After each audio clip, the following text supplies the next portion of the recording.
Welcome to podcast number 3. Mind Over Motor. Podcast right. 3. Uno, dos, tres. Now Trace. Oh, God. But yeah, welcome. We have a exciting podcast. A lot of very high-level discussions, but very interesting. Kind of across the board. I think this will resonate with everyone. Yeah, we're gonna hit some different topics to hit multiple kinds of car people. So it should be good. I guess we'll just dive right in. Yeah. Cool. I guess kind of cover what we'll be covering.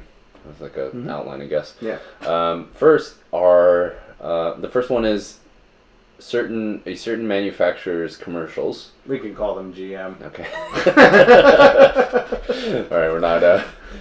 Hey, we're calling this is an opinion show, and I have the right to name my opinion of anything, any brand's stuff. Fair enough. I was trying to be nicer, but I won't be. No, it's General Motors. General Motors. Yeah, all right, they have their ambitious commercials, and we have our ambitious opinions. For sure. So we'll be doing that first, and then we'll be talking about cars for $30K. Kind of I guess what we see as options you can go as a car enthusiast, or processes, different approaches. Yeah, and just kind of problem. What you would possibly consider when you're in that situation. And then the last one is cars with the badge, quote unquote.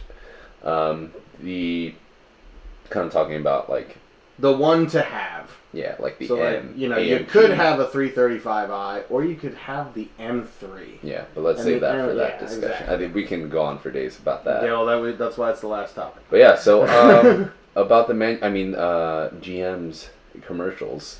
Let's kick it off. So I'm sure everyone, I think it's fair to say everyone has seen at least one, unless you live in a cave. You watched the Super Bowl, you saw one. At least one, yeah.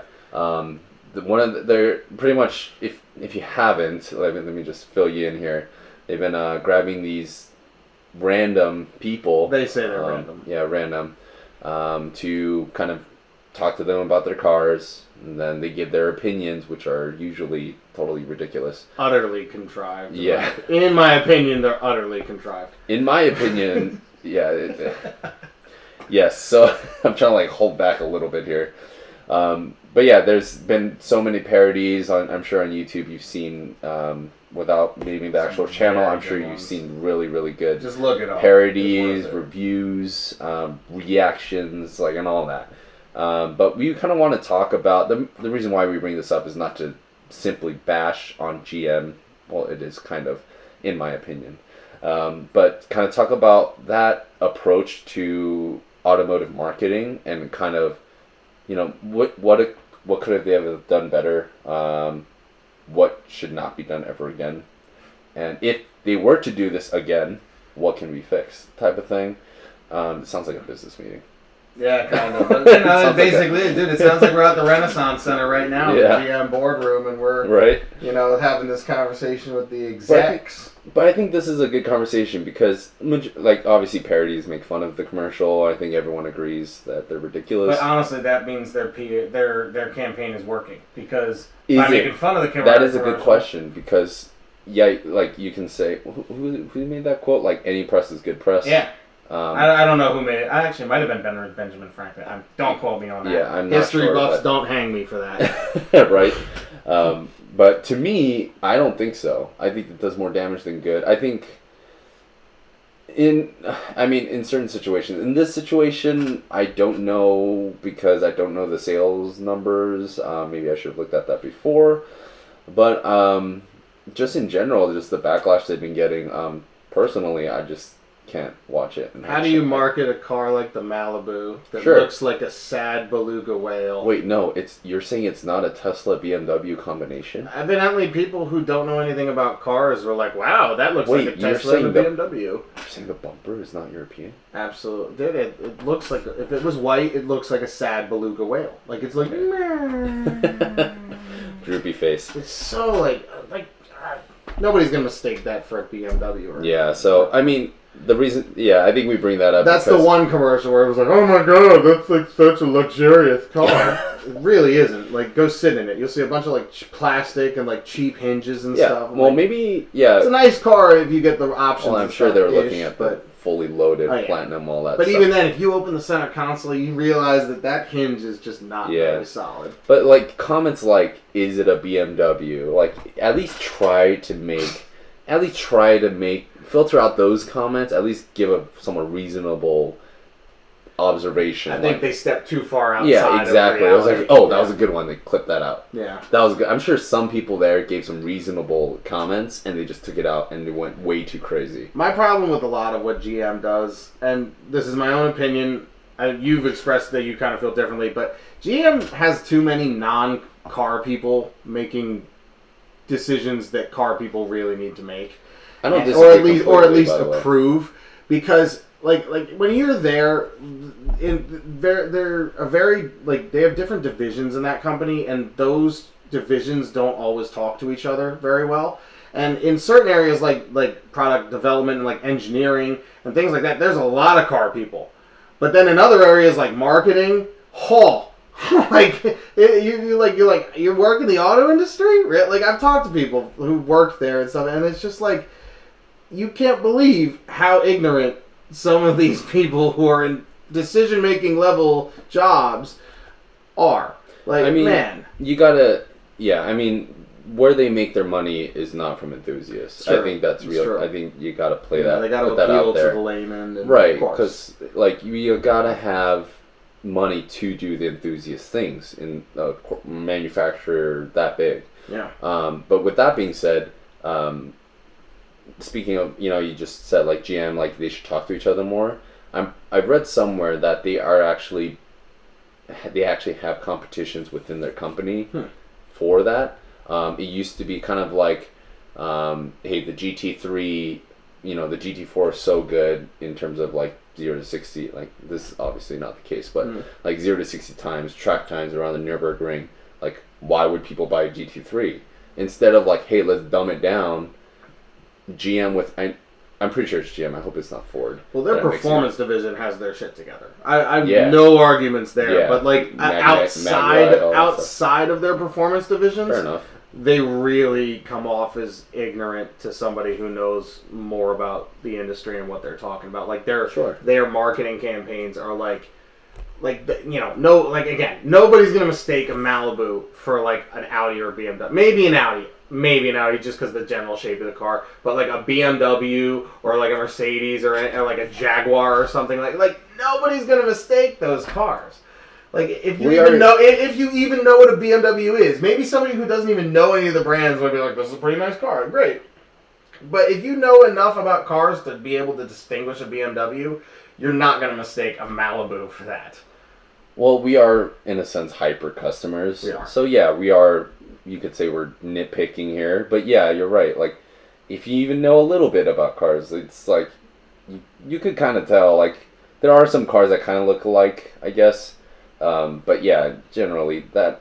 Well, this is America. People are pretty brand aware. Like, people don't know a lot about cars, but like most people, if they know anything about brands at all, can spot an Audi or a BMW. Right, and that's why we have those brands, or not Audi, but like Infiniti, that only exists in the U.S., I believe. Yeah. Acura. I don't think that's true anymore, but it was true for a long time. I think Acura is definitely only exists in the U.S. What's another Lexus for a while. Yeah, right. Global. So yeah, I mean, it started that way. Yeah, so it kind of goes to our badge engineering for sure. Exactly, like the status symbol, like, hey, I own a Acura NSX. We don't do it with sunglasses too. They're all made by like one company called I think Luxottica. Yep. And like all the different brands, and they just stamp little different brands on each of them. Like, oh, I got my Gucci sunglasses and my Versace. Congratulations, it's the same thing.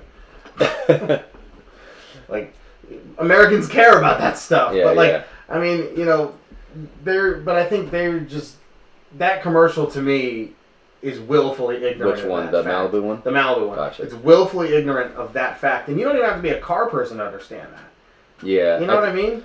I've talked to some friends that are not exactly car people, but I mean, they appreciate, like, hey, that's a nice car. They're not crazy about it, but they can kind of appreciate that. So I've heard some feedback from them. It's like, they're even shocked when they see that commercial. Total eye roll. Like who signed off on that commercial? And I'm just adding more criticism to this whole commercial thing. I'm sure if you go to YouTube, okay, man. if you go to YouTube and look at any of those parody or review videos, or even the actual video, if it's up, go in the comment section, and you'll see plenty. You will laugh. Yeah, it's pretty funny. It is good. It's kind of sad, but it's funny because I assume they have a contract with that presenter because they keep dishing these commercials out. Or this, my favorite is the one with like they meet in the middle of the highway. Oh, it was like, yeah, you should have like not stopped traffic. Just let the traffic. They should be meeting in the middle of the lanes with cars zooming by. Like JD Power. Oh, and initial quality. Well, like with that one, it's like we're talking about reliability. A lot of people say, a Chevy will run badly for a lot longer than many cars will run at all. So, traditionally maybe. But, with the commercials, now that said, caveat, I actually really like GM in general. I think they make a lot of dumb decisions sometimes, but as a company, when they get it right, they get it really, really right, as we've seen with the Camaro 1LE. That we both saw for, I think we saw we saw one in the parking lot on the way here. Exactly. It was nice. I mean, for the money, it's $50,000. That's a hell of a car. It's a lot of car. So when GM gets it right, my God, the lap times and stuff on the other Camaros and the Corvette. I mean, oh my God, they do it right, and the Cadillacs. But I'm frustrated with them because they do so well in some ways, and then there's always like a but. It's like, oh, the Cadillac ATS-V is awesome, but it has that stupid Q system that doesn't really work that well, and it has this shitty automatic transmission that doesn't shift when you tell it to. Like, they get so close, and then they just drop the ball at the end. Like, hey, they're getting that pisses me off. They're getting there. I know. I guess they're we can trying. keep saying that. I've been saying that for years. Like, they're getting there, and then it's consistent. It's always I was a huge GM guy until I sat in some other competitor cars, and one of the biggest things for me, Nick and I are a little different in this way, but for me, I like for example, the 1LE. It's more performance focused, obviously, more track focused, driver focused, which is great. Then I say completely go that way, or don't kind of do both. Like, for example, don't have a sunroof option on it. I think that's weird. I think having leather trim on certain parts of the car, like why do you need that? Like, why do you need? Well, that was a 2SS, so that's the higher spec. You can get a 1SS out 1LE. Gotcha. It's like a package. So there you can get your more stripped out, no sunroof and all of that. Gotcha. Okay. All right. I think there were other reasons they chose to get the one they did. Gotcha. Because it's also that cabin is really, really dark. Mm-hmm. And without the sunroof, it would be it's like a pillbox. Yeah, so, I mean, the guy who let us kind of look at it in the parking lot was kind enough to let us kind of roam around it, because we're just, it was a great car, and it just let us look around it a bit. But yeah, it's a pretty amazing machine. It is. I mean, maybe I'm nitpicking here, and we are going a little off, but this, I think, is still relevant to GM. This is one of their crown products right now. Absolutely. I think a lot of other higher, more notable journalists in the industry have mentioned this many times, and I'm a firm believer in it. The materials they use in some of the cabin is so horrendous, it's disgusting. And I understand it's a track car, and I'm it's not supposed to be like a luxury, I guess, M4 competitor in a way. In a way, it kind of is. It's a little cheaper. Obviously, you can save a little money and have just as much dynamic car as an M4, but it's definitely a blue collar muscle car. Yeah. But yeah, no, I get what you're saying. What's funny is a lot of flack for this. Well, maybe, but what I've noticed, not necessarily in that Camaro, but in a lot of these like more luxury or higher option Chevys and whatnot, GM products, is that you'll have in a lot of areas the materials are actually really decent, and then right next to it will be just this shitty plastic piece or this little chromed plastic trim. And it's you put that nice Napa leather and that shitty plastic trim right next to each other. Like, Yep. come on, guys. Like, I understand, like, you know, like the center console lid or something, and I use that as one because that's one of my benchmarks in any car to test the build quality. Lift the lid and see if it feels flimsy. And if it feels flimsy, you can tell it's usually some cheaper platform or cheaper base that they've tarted up to make it more luxurious. Like the Malibu. The higher spec Malibu has a pretty nice interior. I mean, certainly on par with like a, you know, like materials wise and stuff of like a Honda Accord with the you know, higher options and stuff. Actually really nice. Yeah, no, it has a nice feel to it, but when you really look at the materials and where they are, it's just like not on level of like a BMW or an Audi. And I guess along the lines of GM commercials, then, without getting too generic, what could have they done? You know, like the typical commercial, like precision They design. could have kept it real. I think they could have just kept it more realistic because that is actually a really good car. There's a lot of really good things about like how would they Malibu. do it? What would a commercial be? That would be perfect. Well, I mean, instead of like saying something stupid like, you know, oh, it's like a BMW, compare it to like an Acura. Because people might actually make that comparison. Compare it to cars that actually competes with that might be like seen as a little bit higher. If you're trying to get the Chevy to compete with the Acura, so that's concept, a little more realistic. Like they're both front wheel drive sedans, right? Like somebody might cross shop a Malibu and a TLX. Maybe. You know, that's more realistic than saying it's like a BMW or a Jaguar or something like that. Like nobody's cross shopping. You think they were trying too hard? I think they were trying way too hard. They should have clipped like the more realistic comments and made it more down to earth. Yeah, I think but so. The concept itself was okay.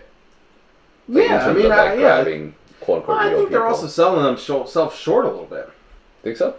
I think if they have to rely on other marquees to justify their own product, isn't that a problem for their brand? I mean, without getting too business and marketing talk here, they are trying to appeal to the next generation, millennials specifically. Yeah. Obviously, with like the emoji commercial and all that.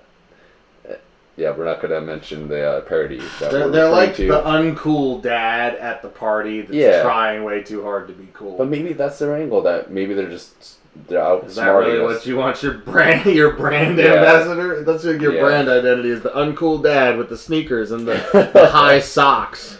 Yeah, but I mean, I guess I mean, if they did it more like candid, like uncut, wouldn't that be something like did a straight clip of the thing? It could have been just people walking around. Like, I don't know.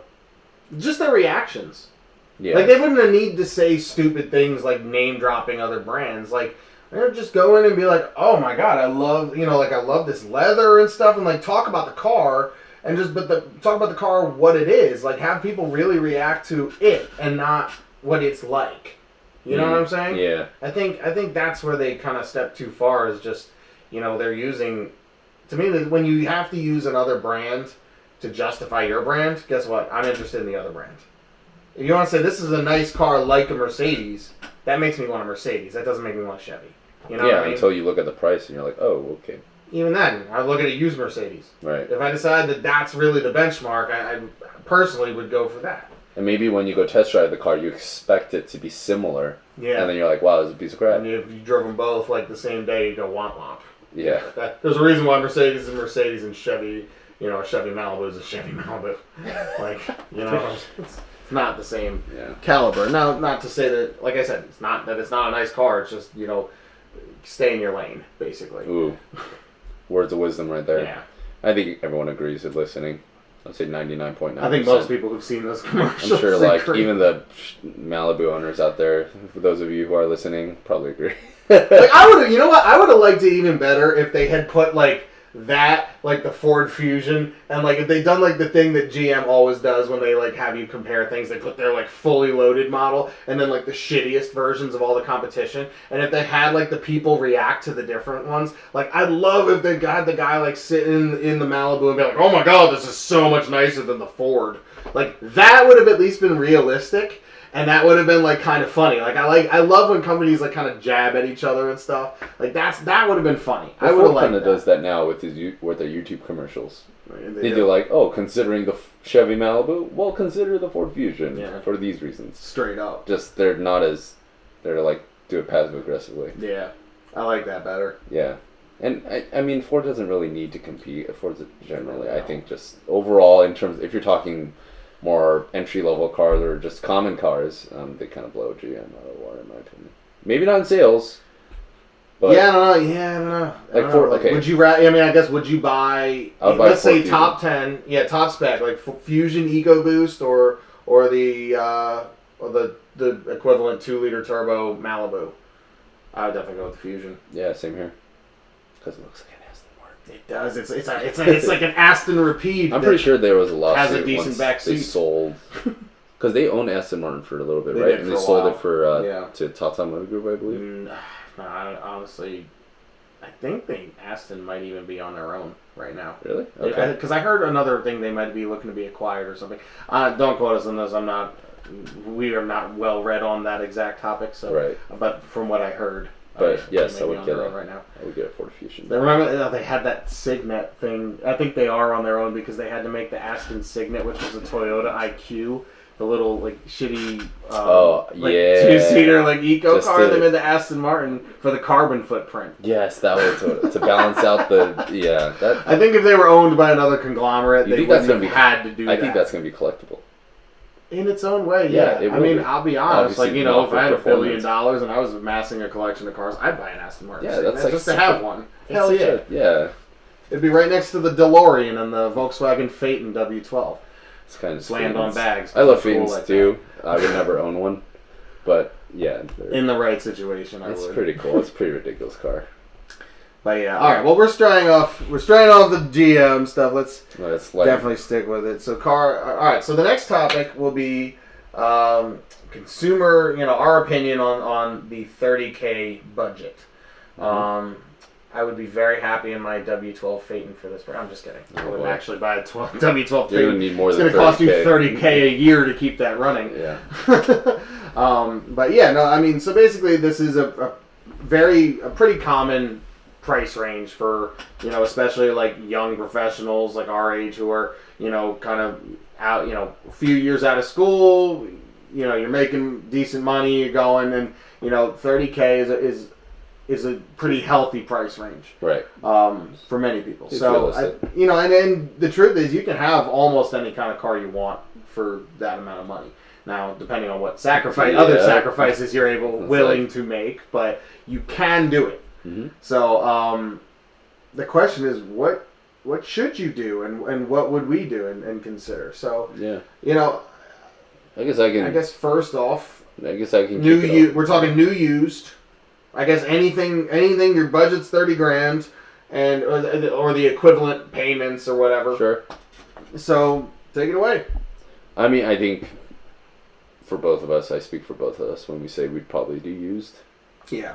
Yeah, but for me, so $30K budget, I would get definitely a reliable, warranted daily driver. Probably buy. It's like CPO of some type. Yeah, I would buy like a cheaper. Actually, maybe not. Maybe I'll just buy like an old Camry. I don't know. But so. Okay. You see where I'm going with this? I Yeah. kinda see where you're So going with this. where I'm going with this is a 2-car option Mhm. within the $30K budget. Yeah. So I think it's either that, or for enthusiasts, it would be like a well-rounded car that is a good daily driver. It has some performance. You can take it to the track and have fun, but it's definitely not gonna break any records or anything. You're not gonna be competing with, I don't know, like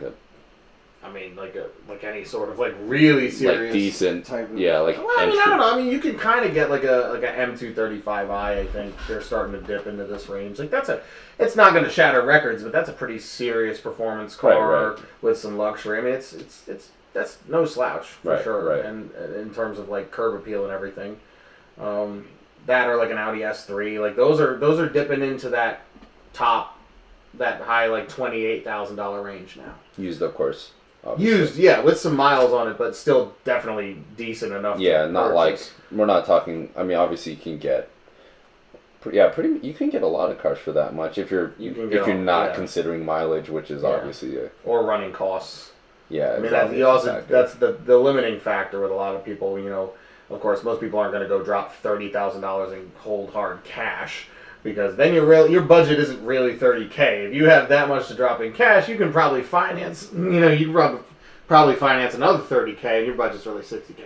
We're talking budget of the car Don't you're going to take that buy financial is advice. $30,000 or less. So, like, you know, we're talking payments, we're talking a lease or whatever. Yeah. You know what I mean? Or a few cars, the sum of which adds up to $30K. I guess, well, how about we just mention a couple that we would possibly consider, and then we kind of go from there. All right, so like new cars, and this is not saying necessarily one is better than the other. Nope. These are cars that I would say we both consider are a good way to spend this money.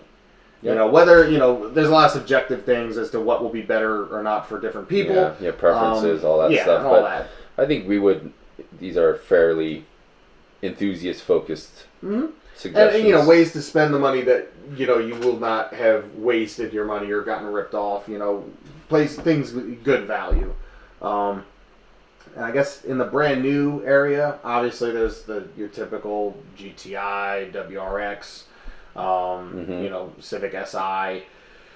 I don't think any of those are a bad value for their given prices. I mean, if you had to pick one of those three, what would you pick?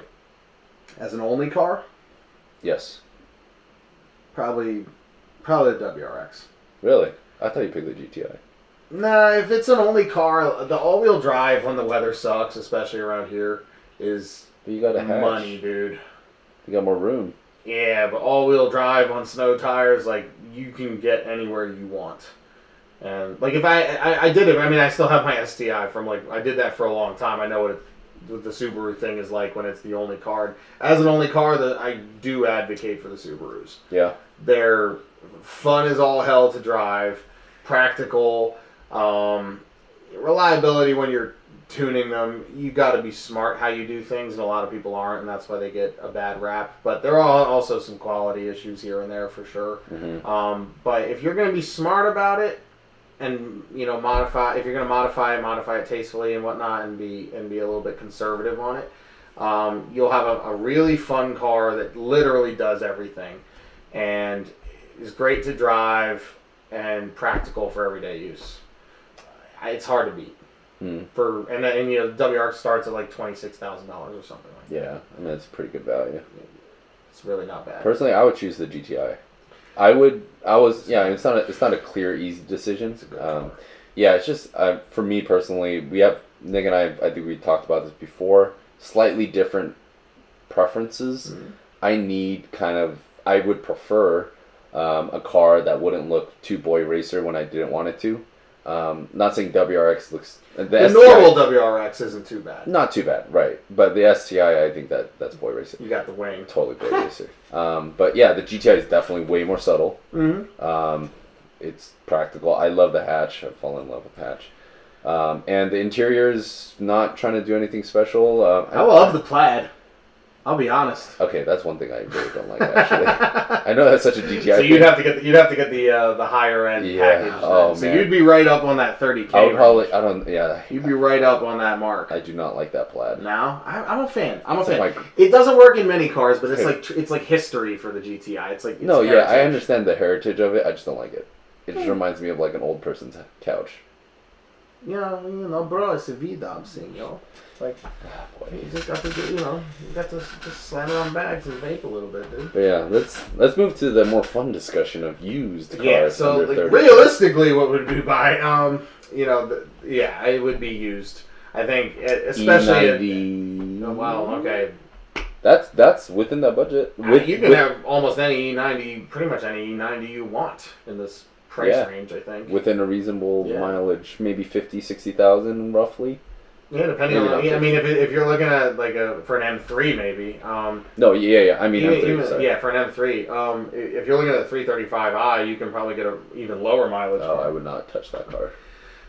You got to factor in the running costs if you're going to consider that. Yeah, and maybe someone knows it. But they're great. They're fast. There's a lot to love there. Yeah, absolutely. But the nightmares I've heard about that car. Yeah, they're real. Do not want to jump on that. And, I mean, even the M3.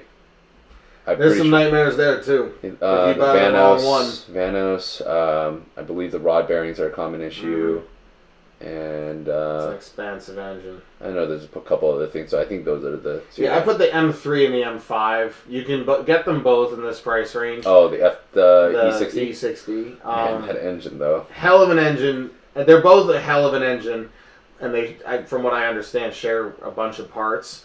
Interesting. But, you're taking a risk, man. I mean, I have a friend who did have to rebuild the V10 and an M5, and he's lucky enough to be able to do that. I wouldn't be able to do that, but I just probably wouldn't do that either, because that's throwing good money after bad at a certain point, I think. But, yeah. But if you're able to do it, buy the car and enjoy the car. Just have some money set aside, and just in case. But if you're stretching your budget at all to afford a car, one of those, I would not go with anything that's got a $10,000 possible problem. Even like a Subaru, if you blow a Subaru motor, it's maybe like $4,000 or so to put a new one in. It's really not that bad. I mean, it's a lot of money, but it's not like but that's not. It's not like crippling. Like like $10,000 plus is a lot, especially for somebody who's able to afford $30,000. Yeah, you know what I mean. So I guess what are some other cars that you would consider realistically? Well, realistically, my favorite, and one that I'm sort of considering in real life, at not necessarily at this price range, maybe lower, but is the Lexus ISF. That car is just. I love the F models. You love the automatic transmission? Is that what you said? That one is pretty good. Look, I mean, they didn't offer it in manual, so you're not buying the bitch version. You're buying the only one they made. The locking torque converter with the automatic 8-speed it's pretty damn good. It's not nearly as engaging as like the manual in my STI or anything like that. It's not pretending to be. But for the kind of car that it is, it works really well. It clicks off the shifts like real nice. And the rest of the car and the reliability of the car's build, the proven reliability of that car, for me, that's the one I would probably go for if I was looking in that class of like the M3, the C63, W204. I mean, there's a lot of options, but the Lexus is the one that has a proven ability to go 200,000 or 300,000 miles with proper maintenance and relatively few headaches. You can't say the same about any of the Germans, unfortunately. Like that 63 motor, that's another one that has been known to have some serious, some potentially serious issues. They're great motors when they're working right, but man, you're risking some things. Now, obviously, I think any car in this range is caveat. If you're buying any car like that used, you absolutely 100% have to have a pre-purchase inspection done. Just pay it. It's like maybe $150 or maybe $300. Depends on where you get it done. It's worth every penny. Yep. You want to know what you're getting into, and you need to, most of all, do not get like a hole burning itself in your pocket just because the car is there. You want to be ready to walk away from any of these cars if there's any major issue possibly wrong, because it's not worth it. It's not worth the risk. And I don't care if it's an M3, an ISF, whatever. You need to make sure it's been well cared for. Absolutely. Any of these high performance models. Mm-hmm. That's my personal favorite. If we're going to spend the whole budget, the ISF, just because for me the reliability is the proven reliability is the kicker. The performance. They're higher performing cars, but overall as a car to actually use, for me that takes the cake. Yeah, I might get a 235M. Yeah. That might be it's a nice car. The car for me. I would just look really weird in it. It's lightweight. I'm a taller guy, and it would look really weird. Yeah. I mean, I fit. It's not too bad. Yeah, I fit pretty nicely in it. It's just it would just look weird to me. You'd have to definitely not pretend it had a back seat. Yeah. You know what I mean? Because it does if you're a shorter person. The back seats are actually pretty usable. Really? I sat in the back. With you in the front? No, me in the back. Oh, and what, like Bilbo Baggins driving the car? No. Actually, one of my buddies has an M2. Okay. I mean, I believe the cabin is the same size. I know it's wider for sure, with the fender flares. Yeah, and all that, but I think the inside. But I believe the inside. I mean, beside the seats and all the interior changes, the overall size I believe is the same. The back seats are actually not too bad. Yeah, not bad at all. Same with like the Mini Cooper rear seats.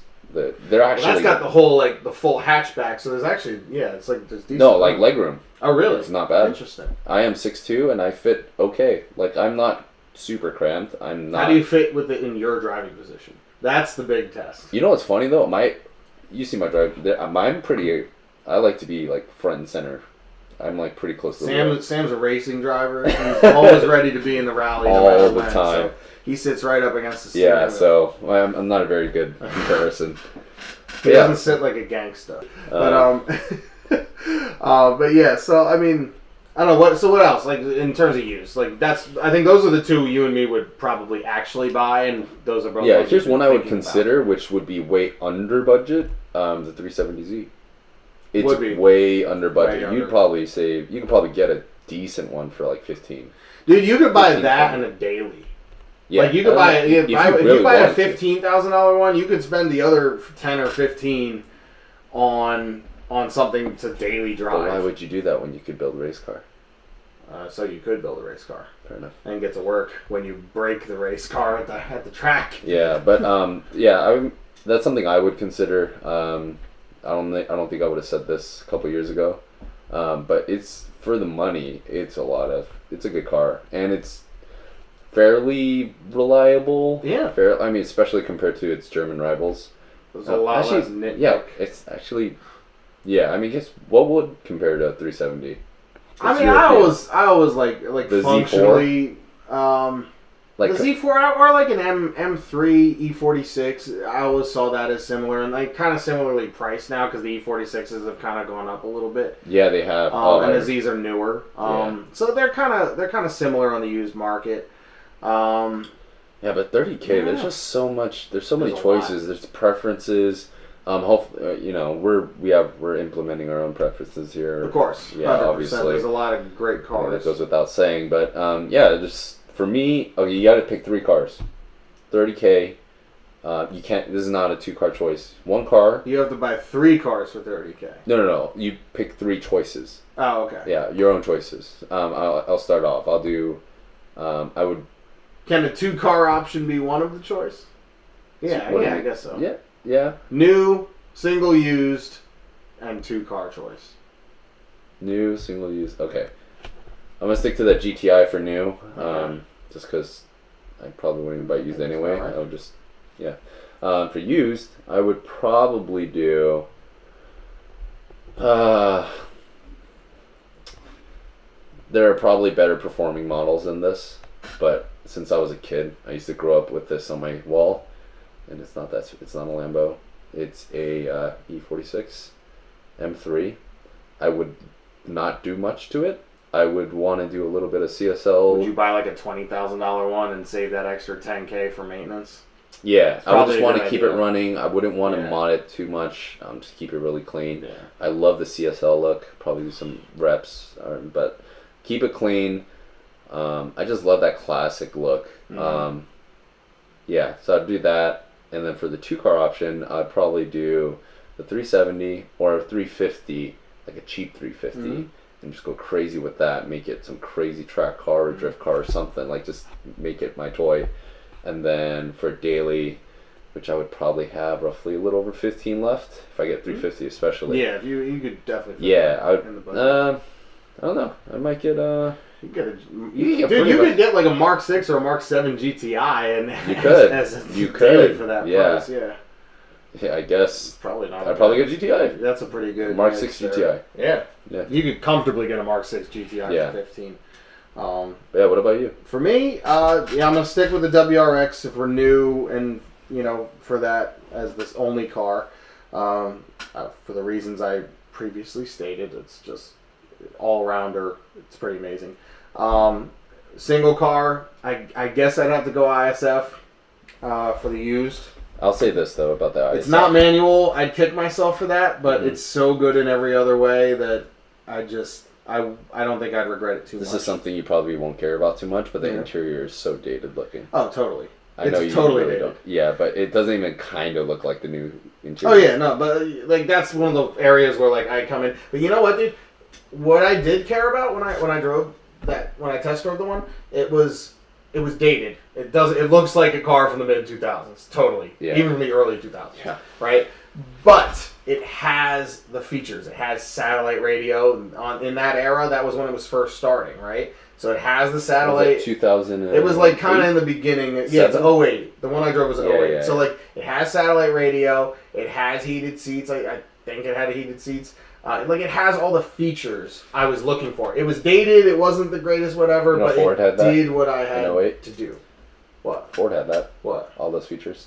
Yeah, that's fine, but that doesn't have a Yamaha V8 that Fair revs enough. like a motherfucker. Yeah, Ford synced up with Sony then. That's why you see all Sony Sync. Yeah. Oh yeah. 08 was when I believe their first production models came out with that partnership, like Right. sync system or whatever. But yeah, so ISF. ISF, and again, I would definitely, before I sign the papers, have some second thoughts about not going with the stick shift. Conversion. But I think it would be well. And here's the other thing. I think can. this is outside the realm of this exercise. But if I bought the ISF for that much alone, I would definitely the next day start saving up for a $2,000 Miata that would be stick to have to add on as a second car down So the you road. don't go crazy. What? So you don't go crazy. So I don't go crazy. I gotta have something with a clutch pedal to satisfy for sure. But all right, so and then I guess the 2-car garage, I would have. A Miata.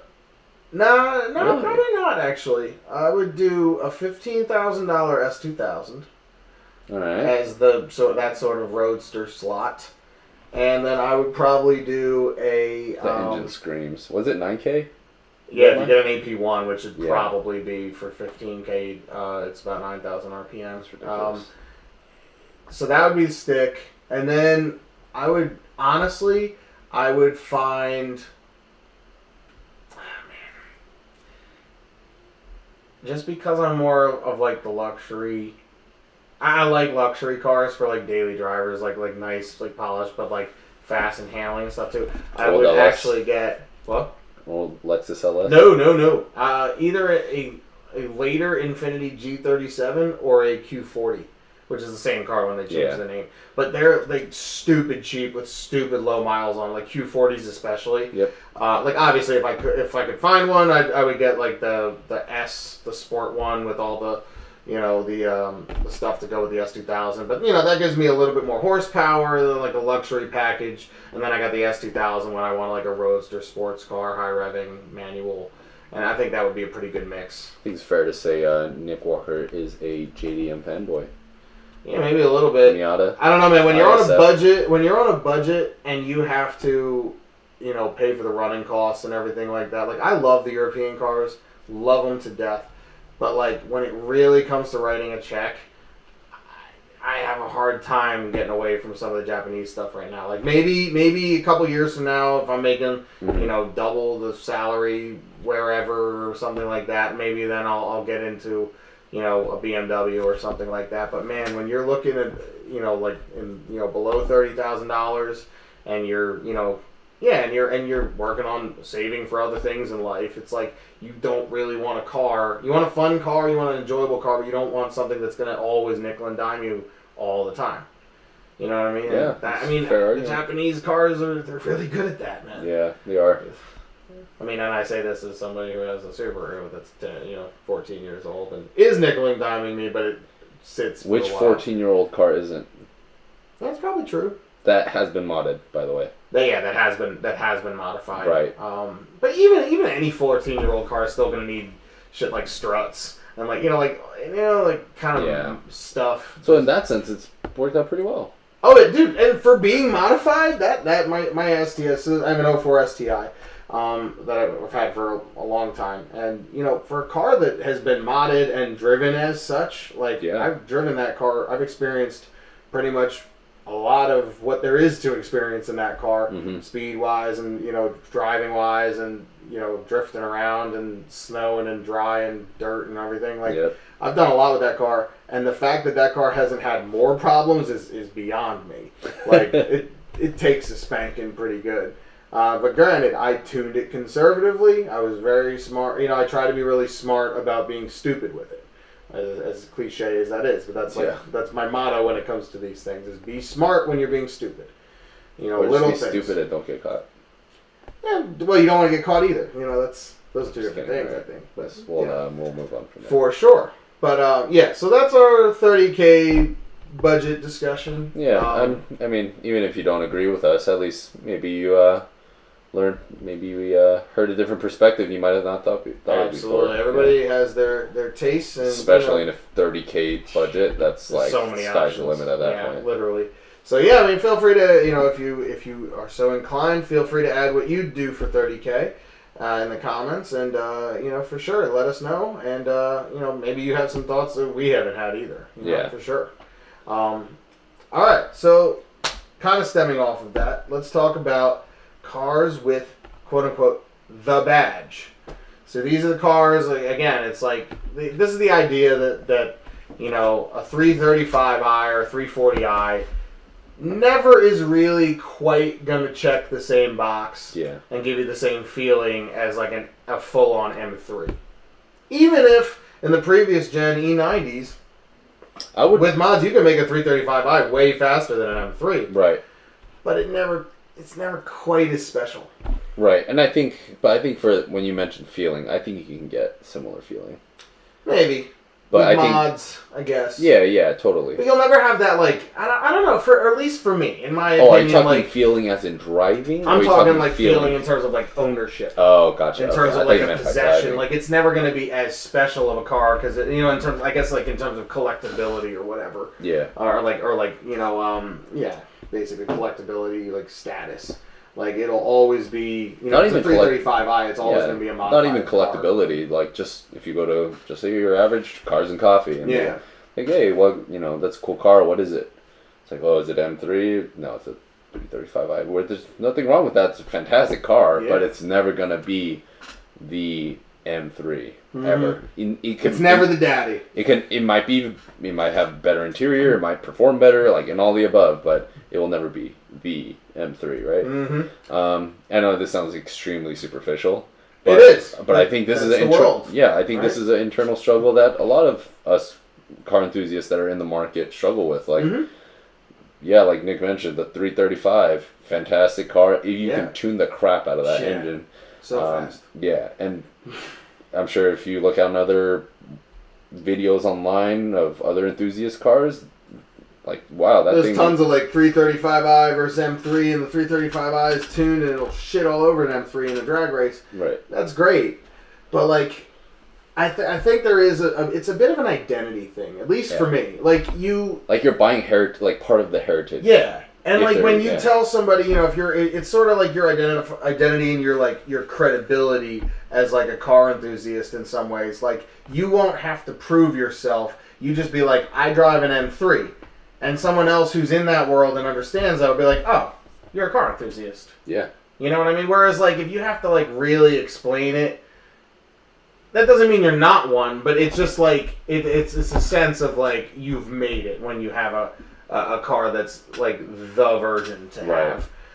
It definitely is. And I mean, for me in my own cars, that's the STI. I've had it for a long time, but it's always been the car that, like, you know, I lead with when I meet somebody who's also a car person. They're like, what do you drive? The first thing I tell them is I have an 04 STI. Yeah. Because that immediately, you know, like, sets the bar. It's like, I'm a car guy. You know what I mean? For sure.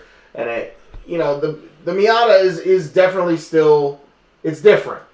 But, like, you know, when you have, like, a Miata or a 370Z or something like that, there is no, like, M version of that, because it kind of doesn't have to be. Nismo. Even that's, I mean, kind of, but, like, it's a sports car no matter what. Mm-hmm. Whereas, like, if you say I drive a 3 Series, not all of those are sports cars. Yeah, I see what you know what I mean? Like, like, it's like I drive a 911. Like, it doesn't really matter if it's a 911 Turbo or a Carrera. Yeah. Like, it's an enthusiast car. You kind of check a similar box, no matter what. For what the options you had in that budget, if you chose the 911, for sure. Exactly. So, yeah, I mean, there's, for like a Miata or something, it's understood, or a 370Z or a 911, it's understood what that is if you're in the car circles. Yep. Already. And I think, but with this badge discussion, I think the largest, I guess, one of the largest factors with this specific brand, Mercedes, with the badge is AMG. I think that has the biggest weight. Huge. in terms of like actual difference with their base model predecessors or not predecessors, their other base models, because AMG's engines are handmade, right? All yeah, they handmade. are. Yeah. I mean, that's kind of. I feel like that has the most credibility in terms of weight, and beside the heritage of certain labels, like. In terms of like the build process, for sure. Yeah, the yeah. Specialness Yeah, of that's it. what I was looking for. Absolutely. AMG, I think, has the biggest weight in that aspect. But yeah, I mean, people are always looking for that badge. The badge obviously comes with like extra exterior, interior styling cues, but yeah, I mean, no matter how much you mod or... I think Mercedes also kind of overdoes it in some ways, though. So, like, you have, like, M cars are... And I guess maybe BMW's fallen into this a little bit. But, like, an M car has more connotation to it than just, a crazy engine. Like, an M car is, like, about handling as much as it is about power. And it always kind of has been, if you go back to, like, the early M cars, like, the early, like, 535M, like... one of the first that kind of became the M5 eventually. Like, that was like a sedan with a supercar level engine, but also a supercar level handling package.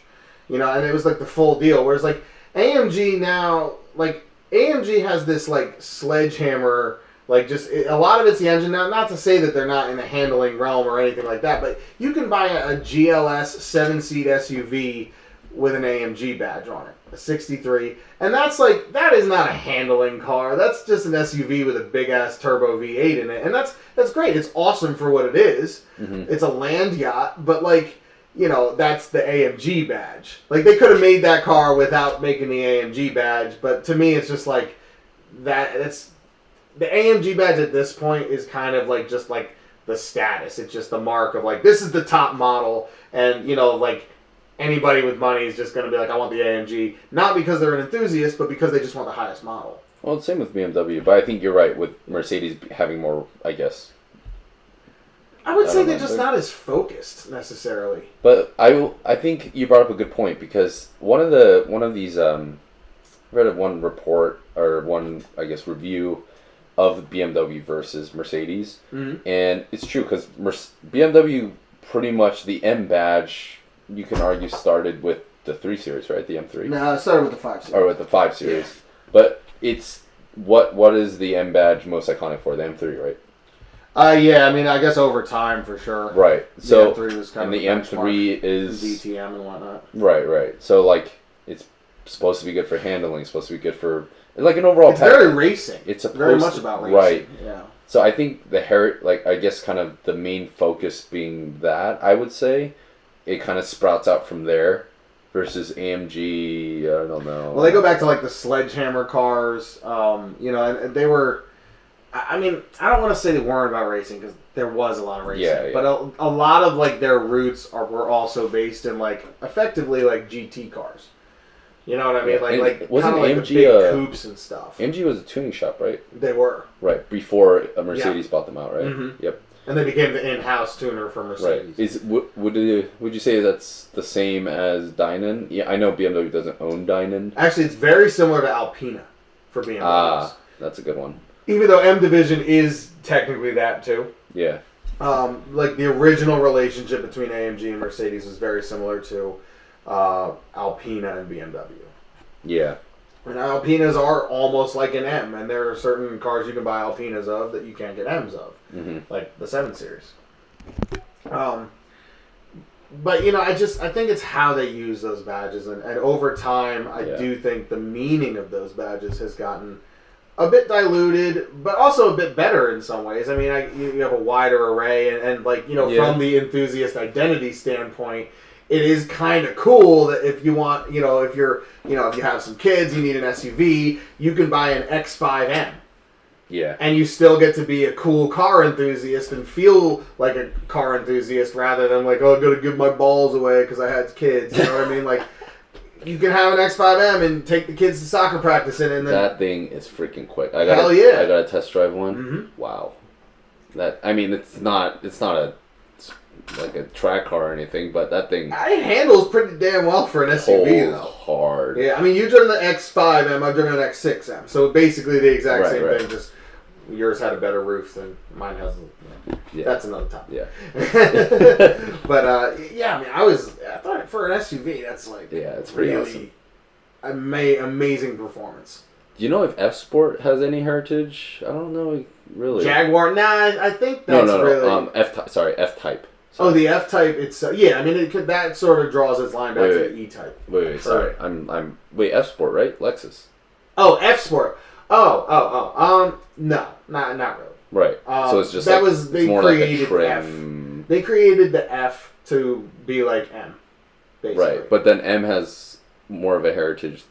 Like that didn't get F from any specific. No, like in history. I mean, keep in mind, I think Lexus has only been around since like 1991 or something. No, right. Like a pretty recent car company. Yeah. But yeah, I mean, Lexus, I believe, did race the ISFs, and they do have racing programs, within the F division, or if they call it F division. But I mean, yes, that was definitely created as a their version of M. I just thought of a new one that will be coming out. The N, as in Nancy. The N, yes, Hyundai. Yep, that's gonna be a new it. thing. I mean, obviously not the same caliber as BMW, Mercedes, and Lexus. I think it represents the same thing, though. It does. No, it does represent the same thing, but I don't think they're competing the same. Well, they're starting at a lower level for sure. Sure. Yeah. I mean, they're it's the right now it's the Veloster, I believe. They've announced the N version of that. And then they're gonna do the i30N or something like that. I believe so. That hatch, the hot hatch. Yeah. So, I mean, that'll be serious. I remember when I first drove the Veloster Turbo, I thought it was like a really good first step for Hyundai towards like a hot hatch. Mm-hmm. But they were missing some key dynamics. Steering sucks. Steering is not very good. That Shiftronic crap.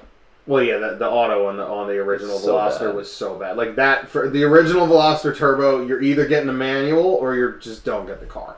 The newer ones with the dual clutch in them are, I've driven the dual clutch in the Elantra Sport. It's a lot better than the old auto was, like night and day. Still would go with the manual in that kind of car, but the dual clutch is nothing to really be ashamed of. But what it was mainly missing, in my opinion, that kind of separates the men from the boys in the areas of performance is it was missing a limited slip differential. You go around a turn real hard in a Veloster Turbo, and it's just going to spin one wheel. And it neuters its ability to come out of corners hot. Whereas you get an Civic Si, that has an LSD in it. You can come out of corners real hard. Like it's actually a pretty good track car. So I guess N would compete with the SI, or maybe Type even, R, I'm curious, maybe? Type R, we'll see. Possibly, yeah, it's we'll have possible. to see. I think they say 280 horsepower, so it's kind of knocking. It's only 20 horsepower down on the Type R. Yeah. And I have a feeling they're going to price it right between the SI and the Type R. That knowing Hyundai, they'll offer a lot of the hardcore features of the Type R, and they'll knock it down a little bit. With the luxury features as well. Typical Hyundai. Yeah. Get gesture control. Yeah, probably not. I don't know if I would. That was a fail. That kind of technology is. That was a gimmick. It's a gimmick. Yeah. But no, I'm glad to see them competing in this space. I think it's a really good move for them, and I think it's one they've been edging toward pretty clearly. They did the Genesis R spec, and that was pretty cool. I have not driven one of those. The Genesis Coupe. The Genesis sedan. They did Genesis Coupe R spec too. Oh yeah, they did actually. That's right. That was the first one. Yeah, that had the Brembo brakes. Yeah. Bigger wheels. But the sedan had it was not an M5 competitor. It was like a Panamera GTS. They marketed against or Panamera 4S. Right? Yeah. Oh, what is it? The 5.2? 5.0, I believe. Okay. And it had like 430 horsepower. It was pretty serious. Yeah. And now you can get one for like $17,000, like 30,000 miles on it. So I wouldn't mind buying one. Honestly, to be honest, I would think about as a daily. And if it has 30 on it and it's got 10 years, I mean, yeah, that's not a bad car. Yeah. Speaking of used for $30,000, right? But yeah, I mean, they've been edging toward real performance for a long time, and I think they're finally just taking a jump. Who doesn't have one of those badges? That's a good question. Acura. Yeah. Right. We both said it at the same time. They have the NSX, but they don't have like a genuine like What I would love to see is like a TLX Type S, like a genuine performance TLX. They have it, but it's a trim package. They make it look sporty, but it doesn't have any more power. Yeah, I totally forgot about that.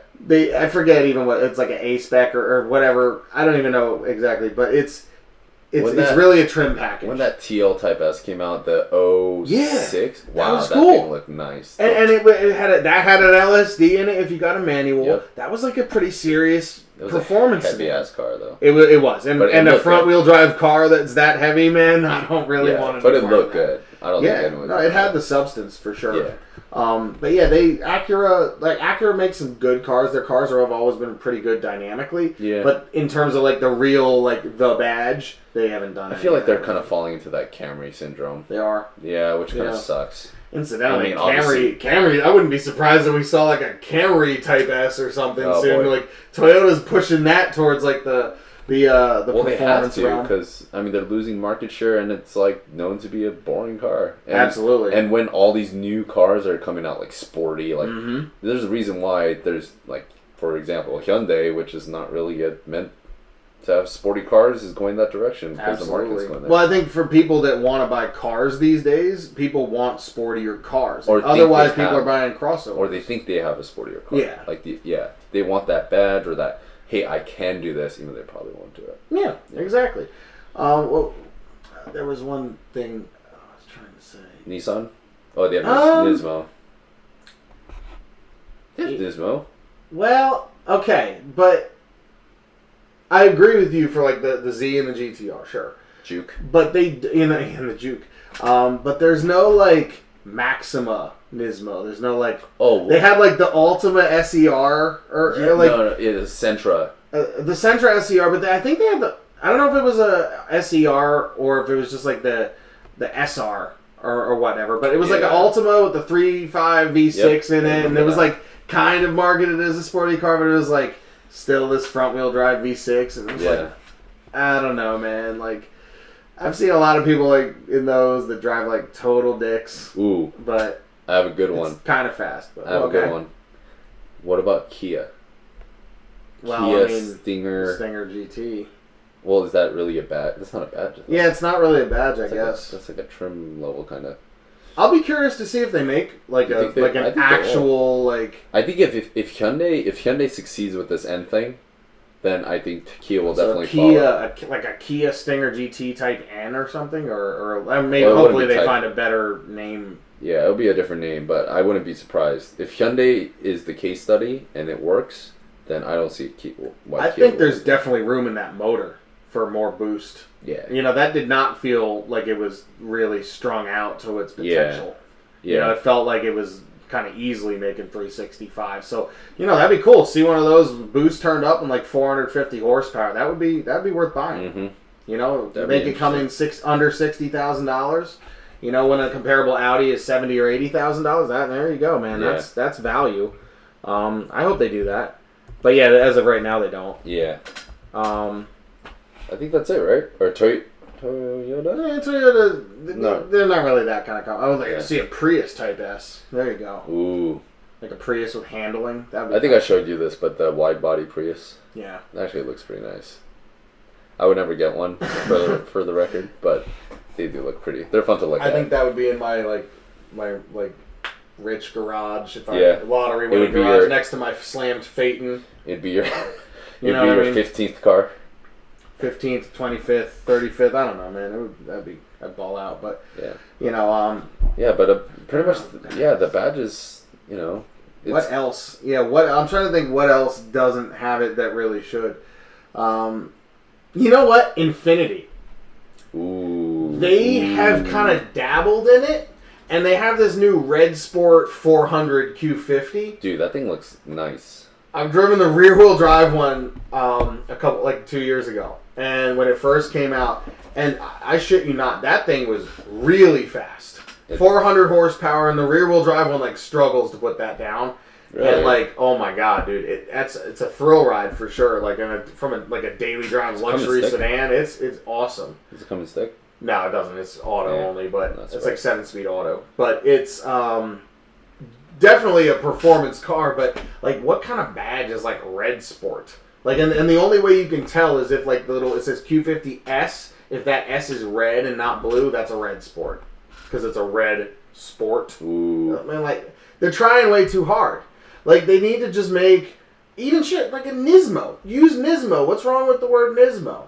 You know, like with the brand of Nismo, it's still Infinity. Like, who cares? But we need like real performance Infinities. They've always been good performance cars, but they've not been like the badge, and they've been like dancing around that. And they made that Q50 when it first came out that has like the GTR drivetrain in it. Yeah. Like that kind of thing. Let's see some awesome. shit like that from Infinity. Because they're ready for it. You think so? Dude, they're in F1 now. They're Red Bull. Oh, yeah. That's what I mean, man. If they are primed as hell for like real performance cars now. Watch them in Geneva next week. I would love that. That would like be a 500 just eat our horsepower words. Q50, dude. Oh my god. Yeah, really. Yeah, because this is airing after Geneva, so watch that happen. Watch like all of We're recording this before Geneva, so you know, hey, if any of what we've said here is negated, you know, we can only do so much, you know. But yeah, I think the brand that probably most needs that is Infinity. I would agree at with this you. point. And Acura. I think maybe almost equal. No. Infinity more because they're in Infinity F1 more. and all that. I Like think what Acura beside the NSX would have that badge potentially? TLX. I think. Oh yeah, I think a TLX. The new If they put like TLX a is- turbo engine in it, that could be an S4 competitor. Whenever I see a TLX now, I don't get excited. Oh, I never get excited. I never got excited for any of the Acuras, but they're Really? nice. They're really nice cars, and I would own one. Don't get me wrong. I would, as a daily, if I had other fun cars, I would daily the hell out of one. Mm-hmm. But it's not exciting. It's kind of exciting to drive. They handle nicely. They're sharp, but it's not like nobody's gonna be like, "Ooh, you have an Acura? That's so cool!" Like, it's very boring, like in just flavor. Yeah. But yeah, it'd be cool if they would tart up their brand. That's kind of what the brand needs. You know what I mean? Like, if they would make some performance models, like that aren't supercars that are overcharging for. Yeah.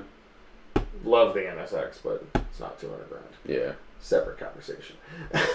Volkswagen has what, R line? That's kind of their. They have the R. I guess R is generally their thing because they've made like they had the R32 and the Golf R, but in Europe they also had the Passat R36, which was like a VR6. Yeah. What about isn't there an R line trim? I know the CC has an that's R a line trim. It's a trim. That's like a visual aesthetics package. Dude, that and thing whatnot. looks clean though. By the way. It does look clean. Very, very good. But supposedly, I've heard rumors that Volkswagen may do like the new CC replacement, supposedly called the Arteon. Might have butchered the pronunciation there. Dacian. The Arteon. The base model they're saying is going to have the current 2-liter turbo with around 260 horsepower and the option of all-wheel drive. Really good package. I've also heard rumors that they might put like the V6 from the S4 in it with a single turbo and uprate it to about 400 horsepower. That would be that I would really want one of those. Watch me eat our words again. Yeah, watch that come out like right now. Geneva. Yeah, exactly. With the V6 and everything. But that's what I've heard. And if they do that, I really hope they would put that as like an Arteon R or something like that. And don't just release it as like a normal model. Right. It just makes it that much cooler. You can be the exact same thing, but when it's like the R, it's childish, it's very juvenile, but I think that belongs to Honda. Fun. It's fun. Yeah. Oh, well, yeah. Well, I don't know, but Volkswagen has the Golf R. They use the R. It's kind of a brand. But I'd be alright with it. Yeah. At least some type of performance badge. Don't just give us don't just call it the V6. Like, that's so underwhelming. It's like, oh, it's the V6. Like, that's okay. Like, the Accord. Oh, it's an Accord V6. Dope car. Kind of, pretty fast, pretty capable, but man, it's like Accord V6. Nobody gets excited about that. Yeah. You gotta have the hot name, you know? I think you bring up a good point, because I was thinking about this. Like, we're talking about this badge thing, right? Yeah. We're talking about, this means that the consumers, the average consumer, as well as the enthusiasts, obviously, are getting excited for sportier models, right? Mm-hmm. Which is great for enthusiasts because that means car companies will actually make more sport performing cars. So it's not only good for the consumer, but it's good for the enthusiasts, obviously. And so I mean, we can, rent, go on with these badges. We could go through every single car company. Them, think they're great, whatever. But I think overall, it's great for the car community. And I think it's only been growing. Absolutely. Look, 10 years ago, how many performance badges were there? Would you ever think Hyundai would have a performance badge? All right, not 10 years ago, because I think they'd introduced the Genesis about 10 years ago. But before the Genesis, 15 years ago, I would have never thought ever, right? Like in just such a short time that like Hyundai would be what they are today. Yeah, even Lexus too. Lexus too. Oh my God, yeah. Like who would have thought all these F models and the LC 500 and stuff like, and the LFA. I thought they were holy crap. Yeah, LFA totally broke every killed the mold. stigma of but that. That's how you do it. Like all these like Cadillacs. Like how do we break our old man stigma? Make a freaking supercar and boom, out the window it goes. You know what I mean? Yeah. You hear LFA V10 screaming like you're like that's not an old man car. That is sounds like an F1 car. Oh my God! I love that sound. That's the car right there. Yeah. I love that, but that's beside the point. I think we've covered this. Yeah. The badge. There's really, I guess, not much point other than I think the badge is very psychologically important to car buyers who care. Like, and people who don't care aren't going to buy these, but people who do care, it is a big factor. Certainly for me. If I was looking to replace my STI, I probably couldn't pull the trigger on something that didn't have the badge. Yep. Like I would 335 or something like that. It would be tough. Yeah, and just an announcement out there for those that put M badges, for example, on like a 540. Oh please stop it. Please stop. Yeah, please don't do that. Oh my God, dude! I saw one that the best one I've ever seen was like an 08 Audi A6. Oh boy. And it had an RS6 badge on it. Yes.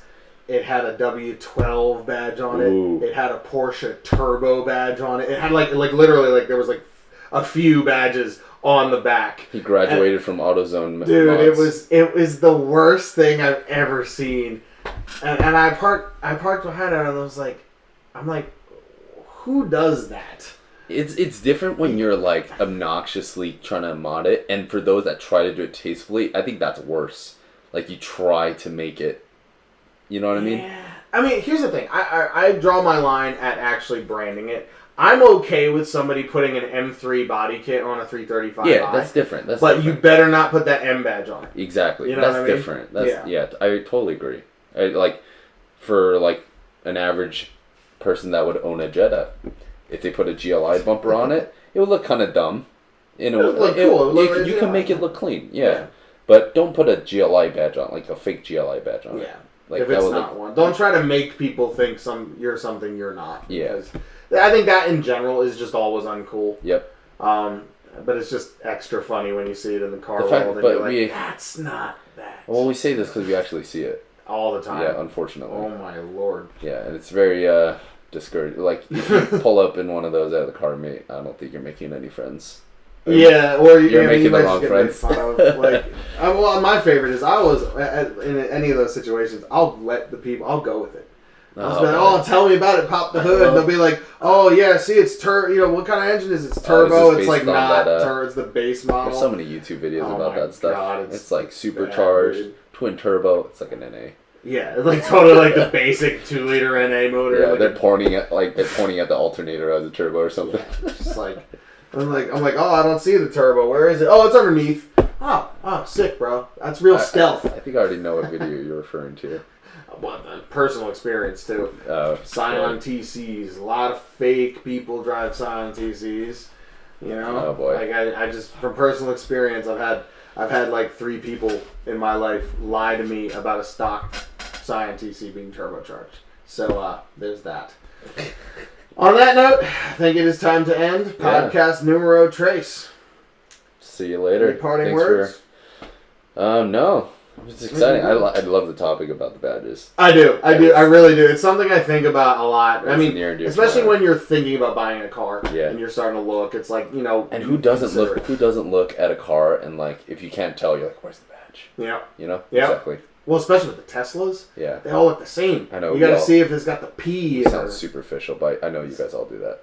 We all do. I think most car people do. Yeah. Unless you're one of those quirky old people that buy like an MG and like to work on it and. Yeah. Hey, to all types. Until next time, thanks for listening.